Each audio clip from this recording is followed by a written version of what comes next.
안녕하십니까. 소방관계법규 강사 각동입니다. 자, 오늘은 여러분하고 2026년 대비 소방관계법규 이론완성 올인원 오리엔테이션을 위해서 촬영을 위해서 여기에 왔습니다. 자, 이제 2026년을 대비하는 수험생들이 이 소방관계법규를 어떻게 해결할 거냐.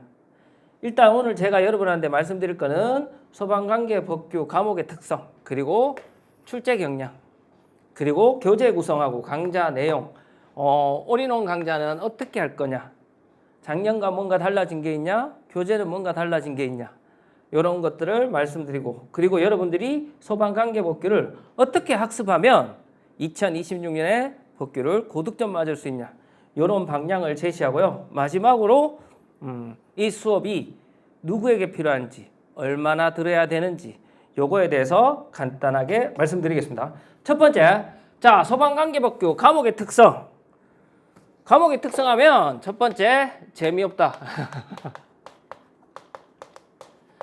소방관계법규는 1개에서 6, 1법부터 6개 법, 6개 법을 우리가 공부하게 됩니다. 소방기본법부터 화재조사법까지 6개 법을 공부를 하는데 법 조문입니다, 말 그대로. 그래서 너무너무 재미없습니다. 과목은 90% 이상이 암기입니다. 그리고 10%가 이해고요. 뭐 이건 여러분들이 어떻게든 다 이해를 시켜줍니다. 그럼 이 90%의 암기를 어떻게 할 거냐? 그게 이 과목에서 가장 큰 포인트죠. 킥이라고 해야 되죠, 요즘은. 그래서 이 90%의 암기를 어떻게 시켜주냐? 그걸 제가 잘 시켜드립니다. 그래서 소방관계법규는 법 조문을 공부하는 거라서 너무너무 재미없습니다. 그럼 이 조문의 요즘 출제 경량 25년 출제 경량은 25년 전후로 나눠질 것 같습니다. 그전에도 소방관계법규는 어렵게 나올 때는 와 진짜 관계법규 너무 어렵다라고 나올 때 해도 많았습니다. 근데 2025년이 최고의 해가 되지 않았을까? 왜? 난이도 상, 오답률 50% 이상의 문제, 제가 봤을 때는 난이도 상의 문제가 보통은 상 중에서 상상 문제요. 정말 지엽적인 문제 있죠. 이런 문제들이 보통 2문제에서 3문제를 냅니다. 많아봤자. 근데 올해는 한 5문제 이상이 난이도가 상 이상의 문제였다. 그래서 올해는 합격선이 작년에 비해서 많이 낮아졌죠. 그래서 뭐 나중에 학습법에 대해서도 설명을 하겠지만 소방관계법규는 무조건 조문으로 공부해야 됩니다. 조문 자체를 읽어야 돼. 그리고 출제 경량을 한 번 더 보자면, 자, 일반적으로 조문이 있다면 이렇게 돼 있으면 우리가 일반적으로 기출문제나 학습 방법이 또 이야기 또 겹치지만 여기에서 포인트 답이 나왔다면 이제는 이런 공식이 없습니다. 여기에서도 답이 될 수도 있고요. 여기에서도 답을 될 수 있다. 그래서 그 포인트만 여러분한테 익숙하게 암기를 하면 법규는 고득점을 맞을 수 없습니다. 그래서 법 조문을 전체로 보는 습관을 들여서 어디에서 포인트가 되든 여러분이 답을 찾을 수 있게 그렇게 공부하셔야 된다. 최근 출제는 이렇게 여러 포인트, 하나의 문장 가지고 여러 포인트에서 답을 낼 수 있는 그런 문제들이 많다. 그리고 지엽적인 문제들이 상당히 많이 출제되었다. 그래서 올해 교재를 만드는데 좀 여러분한테 생각을 많이 했습니다. 어떻게 하면 여러분들이 지엽적인 지문까지 자세히 볼 수 있을까? 그리고 여러분들한테 어떻게 하면 교재를 좀 더 가독성이 좋게 만드냐? 그래서 올해 교재는 제가 싹 다 새롭게 교재를 만들었습니다. 기존의 교재는 예를 들어서 2023년, 24년으로 업데이트 될 때는 자, 개정된 내용을 찾아보자. 개정된 내용만 이렇게. 그렇다 보니 아주 미세한 단어 하나가 뭐 조사나 이런 것들이 개정이 반영을 못 될 수도 있거든요. 그래서 올해는 이걸 싹 다 지우고 새롭게 시행되고 있는 법을 하나하나 편집을 다시 했습니다. 그래서 교재를 다시 적었습니다. 완전히 새롭게. 그래서 편집하는데 시간이 좀 걸리더라고요. 그래서 교재에 대해서 잠깐 이야기를 해드리자면 화면을 잠시 보시고 설명을 해드리겠습니다. 화면을 잠깐 보시면 제 교재는 이렇게 법제처에 있는 법을 그대로 가지고 왔습니다. 아직 지금 밑줄을 안 꺼놓은 상태인데 여기에서 제가 여러분한테 중요한 것들은 밑줄을 따로 꺼서 설명을 할 겁니다. 교재 구성은 이렇습니다. 자, 예를 들어서 시도지사는 소화전을 유지 관리해야 됩니다. 맞죠? 그 다음 비상소화 장치를 관리할 수 있다라고 합니다. 호스릴 등 연결하자를 지나면 비상소화제를 유지 관리할 수 있다. 자, 그 다음 여기 보시면 어떻게 되어 있냐면 뒤에 보시면 비상소화장치 함의 설치 기준은 행안부령으로 정한다. 이런 행안부령이나 대통령이나 여러분들이 지금 OT를 들을 때 무슨 말인지 모르겠지만 그거 하나하나 다 설명을 해드릴 겁니다. 제 수업의 특징이 법규를 아예 모르는 사람, 소방을 1도 모르는 사람들도 들으면 다 이해가 되고 쉽게 법규를 할 수 있다. 그래서 행안부령으로 정한다라고 하면 지금 요 색깔이 잘 나올지 않을지 모르겠지만 이 행안부령과 대통령을 구분하기 위해서 교재를 작성할 때 이 바탕의 색깔을 좀 다르게 했습니다. 약간 파란색 계통에 있는 걸 대통령령으로 통일을 했고요. 약간 여기 노란색처럼 보이시죠? 화면으로 볼 때 약간의 주황색 가까운데 노란색, 주황색 요거를 행안부령으로 통일을 했습니다. 그 다음 이런 행안부령으로 내려가다 보면 대통령으로 내려가다 보면 이 안에 있는 조문에 대한 자세한 설명을 위해서 별표를 따로 빼는 경우가 있거든요. 그럼 행안부령의 별표가 있고 대통령령의 별표가 있는데 이 별표들은 거기에 맞게 색깔을 조금 더 연하게 바탕으로 했습니다. 예를 들어서 이게 같은 행안부령의 계통이잖아요. 그래서 색계 조금 더 연하게 해서 이건 행안부령과 관련된 별표구나.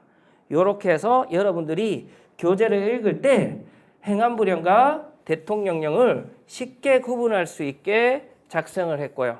그리고 그와 관련된 문제들을 이렇게 옆에 여러분들이 직접 풀어보면서 이렇게 문제들이 나올 수 있구나라고 확인할 수 있게 만들었습니다. 자, 그 다음 수업은 어떻게 할 거냐? 보통 제가 수업을 어떻게 하냐? 방금 말씀드린 것 중에 이렇게 저는 합니다. 옆에 여백을 둔 이유는 여러분들이 같이 판서를 하거든요. 법규는 조문을 보고 확인을 해야 돼요. 근데 처음부터 조문을 보고 확인을 하면 여러분이 너무 힘들잖아. 그래서 여러분한테 간단하게 판서로 요약으로 설명을 다 해드릴 겁니다. 그 요약 설명 후에 이제 조문을 보면서 여러분하고 같이 확인하는 거죠. 예를 들어서 하나만 해봅시다. 비상소화장치. 이렇게 간단하게. 설치 장소는 대통령령으로 정한다. 그러면 설치 기준은요. 행안부령으로 정한다. 이렇게 판서를 가볍게 해주는 거죠. 실제 우리가 수업 시간에는 이런 것들을 정리하는 게서 쭉 한꺼번에 쫙 정리를 해줍니다. 그리고 나서 조문을 읽으면서 여러분하고 확인을 하는 거죠. 자, 봐봐요. 이러면서. 여기 보시면 여러분 잘 보이지는 않겠지만 비상소화장치 함의 설치 장소는 대통령으로 정한다. 이렇게 돼 있죠. 헷갈리거든요. 실제 공부할 때는요. 그 다음 설치 기준은 또 행안부령으로 정합니다. 설치 기준은 행안부령으로 정한다. 이런 식으로 간단하게 판서를 해주고 조문을 해서 전체 조문에서 이렇게 나온다는 거. 그걸 여러분하고 매번 확인을 하고요. 그리고 실제 저의 제자들이 소방 공무원을 하면서 있었던 경험이나 이런 것들을 여러분한테 대입시키면서 하나하나 차근차근 설명을 해드릴 겁니다. 그렇게 수업이 진행이 될 거고요. 수업은 주 3회 진행이 될 겁니다. 인강은 보통 제가 수업은 실강은 수목금으로 진행을 하거든요. 그럼 인강은 아마 다음 날 업데이트 되는 걸로 알고 있습니다. 그래서 수요일, 목요일, 금요일 다 3시간에서 3시간 30분 정도 수업이 진행이 됩니다. 매번. 이렇게 해서 8주 완성이 되고요. 그러면 6월 말에는 수업이 끝나겠죠? 그럼 8주 완성이 되고 대략 70강 정도의 수업이 될 겁니다. 그래서 제가 말씀드렸듯이 판서하고요. 그리고 교재를 통해서 여러분하고 다시 조문을 확인하는 이렇게 수업은 진행이 될 거고요. 그 다음 제가 첫 주는 아니고 두 번째 주부터 복습으로 주관식 테스트를 합니다. 선생님, 우린 객관식인데 꼭 주관식을 할 필요가 있나요? 필요 있습니다. 정확하게 핵심 내용, 제가 모든 걸 여러분하고 주관식을 하진 않습니다. 이건 반드시 알아야 되는 거 있잖아요. 학생들이 저의 가장 큰 장점 중에 야, 이거는 진짜 중요한 내용이야. 보통 저는 판서를 하면서 요약을 하니까요.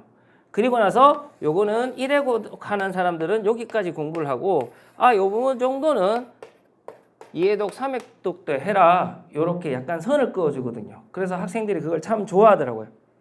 그렇게 진행을 할 건데 처음 공부하는 사람들은 이 주관식을 암기해야 됩니다. 그래야지 소방관계법규가 90%가 암기라고 해도 흐름은 있단 말이에요. 그 흐름을 이어주는데 요 부분의 암기가 정말 중요한 키포인트 역할을 합니다. 그래야지 이 흐름이 끊기지 않고 계속 법규에 대한 과목에 대한 흐름을 이어주는 거죠. 그래서 그 흐름을 이어주기 위해서 정말 중요한 부분을 제가 주관식으로 여러분하고 테스트를 할 겁니다.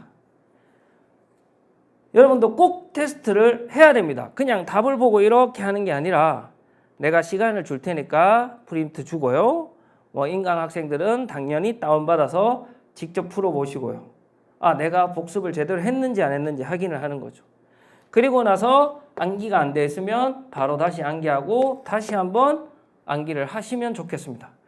그래야지 1회독을 하더라도 전체적인 법규의 흐름이 보이거든요. 그거 꼭 중요하니까. 합격생들이 정말 많이 좋다고 이야기한 것들이거든요. 쌤, 이 주관식만 암기했더니 그래도 법규의 전체적인 흐름이 좀 보여요. 처음 1회독을 할 때 이 전체를 다 암기하는 거는 진짜 무리거든요. 그래서 이렇게 해주시면 되겠습니다. 자, 학습법 정말 중요하죠. 법규, 나름 법규를 정말 잘 가르친다고 생각을 합니다. 그리고 학생들한테 쉽게 전달을 하고 저의 가장 큰 장점이거든요. 그럼 법규라는 과목의 양이 이만큼 된다. 그럼 여러분은 어떻게 공부해야 되냐? 아무리 지엽적인 문제들이 많이 나온다고 해도 여러분들이 해야 되는 거는 일단 이게 가장 중요합니다. 이걸 완벽하게 내 걸 만들어서 점점 확장을 하는 게 중요하지 처음부터 이 모든 걸 다 해결하겠다 이렇게 가시면 안 된다고요. 이렇게 가시면 큰일 납니다. 그래서 이렇게 점점 확장을 하면 된다. 이게 해독사고 같이 연결해서 한번 말씀해 드리겠습니다. 처음 수강하는 학생들은 이론을 제가 이 올인원의 강좌는 기본과 심화를 같이 하는 수업이거든요. 하지만 여러분이 1회독 하시는 분들은 심화의 내용보다는 기본에 착실하게 복습하는 게 좋다. 그래서 처음 하시는 분들은 한 3회독을 권합니다. 이론을. 근데 이것도 조금 다른데 처음 하시는 분이 가산점과 대체 시험이 되어 있다. 그러면 복습할 시간이 좀 되거든요. 그러면 2회독으로 끝낼 수 있고요. 난 지금 가산점과 대체 시험을 같이 하면서 법규도 하고 싶어요. 학도 하고 싶어요. 그러면 3회독을 해야 됩니다. 처음 1회독 때 처음 하시는 분들은 제가 아까 주관식 테스트 한다 그랬잖아요. 그래서 주관식 테스트는 내가 완벽하게 암기를 한번 해볼까? 라고 덤비면 좋겠습니다. 그 다음 2회독 때는 주관식 테스트와 관련된 내용들을 이제 내 걸 만들어 가는 게 더 중요하겠죠. 그럼 2회독 정도 하면요. 법규의 내용들이 거의 한 80%가 이해가 됩니다. 흐름이 보이기 시작한다고요. 그러면 3회독 때 읽으면서 보면서 내가 요걸 암기가 되어 있구나, 여기 암기가 안 되어 있구나 확인할 수 있거든요. 그래서 3회독 때 완벽하게 암기를 해 나가시면 좋겠습니다. 법규는 어차피 암기입니다. 얼마나 많이 보냐? 법규는 우리 소방 과목이 3과목, 보통 공채는 3과목이죠. 경채는 2과목인데 그 과목 중에서 제가 항상 하는 말, 가장 정직한 과목입니다. 본인들이 얼마나 열심히 보고 얼마나 넓게 보느냐에 따라 점수가 나오는 과목이거든요. 그래서 해독수를 하면서 이렇게 완벽히 좀 범위를 넓혀 나가시고, 그리고 나중에 이제 문제풀이나 다음 커리큘럼을 따라가면서 조금씩 확장해 나가시면 좋겠다. 그래서 이렇게. 그 다음 재시생들은 이론반은 1회독 하면서 확인을 하시고 그 다음 반으로 넘어가시면 좋겠습니다. 그리고 처음 듣는 분들이 이런 걸 걱정을 많이 하시는데, 저는 수업 시간에 학생들에게 좀 질문을 많이 하는 편이거든요. 야, 119 종합상식은 누가 설치 운영할 수 있어? 그러면 청본서요. 대답하는 친구들도 있고 대답 못하는 친구들도 있는데, 처음 공부하시는 분들은 자기가 내가 물어봤을 때 생각이 안 떠오르면 좀 불안해 하더라고요. 아닙니다. 이건 제가 여러분한테 어차피 법규는 반복이라서 계속해서 묻습니다. 이렇게 법규가 연결된 것들이 좀 많거든요. 그 연결된 것들을 뒷부분에 다시 나오면 여러분한테 다시 질문하면서 앞에 거를 상기시키고, 이런 수업을 좀 지향합니다. 그리고 저는 수업 시간에 최대한 집중해서 여러분들한테 머릿속에 집어넣자, 이거를 강하게 저는 지향을 하기 때문에 아마 수업 시간에 최대한 여러분들이 집중해서 법규를 소화할 수 있도록 많이 도와드릴 겁니다. 그리고 복습을 할 때 시간이 부족하신 분들은 그 시간에 맞게 복습을 하시면 되는데, 저는 가산점과 대체시험 때문에 시간이 부족해요. 그러면 이 주관식만 내가 암기하면 되고요. 저는 그래도 시간이 좀 많이 남았어요. 그러면 이 주관식 말고 조금 더 확장해 나가시면 됩니다. 수업 시간에 제가 다 어느 정도 선을 그어줍니다. 그러니까 불안해하지 마시고, 요거는 1회독 하시는 분, 요거 2회독 할 때 이 정도, 그리고 재시생들은 이제 1회독 할 때부터 작년에 내가 부족했던 점, 요런 것들을 못 봤구나 하는 것들을 조금씩 보면서 요렇게 하시면 좋겠습니다. 소방관계법규라는 과목이 보통 학생들이 이렇게 말을 합니다. 수험생들은 처음 시작할 때는 어렵다. 왜? 법 조문만 있으니까요. 너무 어렵다. 암기할 것도 너무 많다. 하지만 공부를 좀 한 학생들은 법규가 제일 좋아요. 법규가 제일 쉬워요. 왜? 암기하면 되니까. 내가 열심히 보면 되니까. 반복해서. 근데 이 열심히 보는 게 정말 재미없는 과목이거든요. 그 재미없는 과목을 제가 최대한 재미있게 전달해 드리겠습니다. 2026년 시험 때까지 여러분들이 수많은 수업을 듣게 될 겁니다. 당연히 올인원 이론반뿐만 아니라 제가 지금 준비하고 있는 커리큘럼을 봤다면 빵꾸 법규도 있고 기출도 있고 OX도 있고 단원별도 있고 동용도 있고, 그 수업을 끝까지 여러분들이 끝까지 잘 따라오는 게 저는 가장 중요하다고 생각하거든요. 그래서 어떻게 하면 여러분들이 끝까지 잘 따라올 수 있을까? 어떻게 하면 이 법규에서 집중해서 여러분들이 볼 수 있을까? 그걸 항상 생각하면서 2026년에 저를 믿고 따라와 주신다면 법규 때문에 합격했다라는 말을 듣게 해드리겠습니다. 자, 지금까지 소방관계법규 올인원 강좌에 대한 설명이었습니다. 감사합니다.